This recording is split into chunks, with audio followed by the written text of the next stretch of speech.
Aínda que menos numerosa que en anos anteriores, a Praza da Boqueira da Negral en Boiro volveu a coller unha concentración en contra das reválidas. Representantes de ambas da Pobra, Boiro e Rianxo saíron á rúa para exixir unha vez máis a derogación da LOMCE e a retirada destas probas, que lonxe de aportar valor académico, xeran entre o alumnado unha gran preocupación.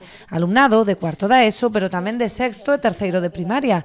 Falamos neste último caso de nenos de 8 e 9 anos que deben afrontar 2 xornadas completas de exames. Se xa se poñen nerviosos para uns exámenes normais, imagínate cando lle dis que ten que ir a un examen de 2 días, sabes? Din, eso que é? Porque ademais este ano, pois mira, a min me toca, personalmente como nai, eu xa decía, pero como un examen que dura tantos días, poñase nerviosa, digo, non te preocupes, que non vas a ir, pero en tal caso de que fora, ela iba a estar xa moi nerviosa, e supoño que como ela todos os nenos, porque, bueno, son as probas para unhas edades moi cedo, o sea, moi pronto para calificar así desta maneira os nenos.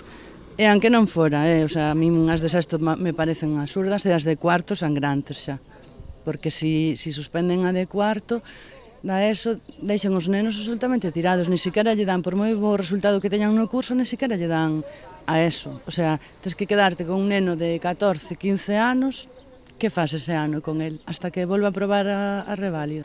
A mobilización non é a única medida de protesta, xa que moitos pais optaron por non enviar os nenos a clase os días da realización dos exames, para expresar así o seu desacordo con este sistema de avaliación. Non, conseguimos que os nenos non vayan ás probas, pero nada, non conseguimos nada. O pacto educativo está totalmente parado, non creo que se este facendo nada nin a corto nin a medio prazo.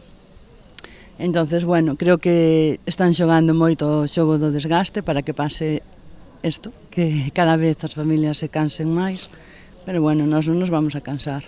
Vamos a estar animando sempre as familias a que non leven aos nenos a estas probas. Critican a atitude da Xunta pechada ao diálogo, no que consideran unha manobra para lograr o desgaste da comunidade educativa.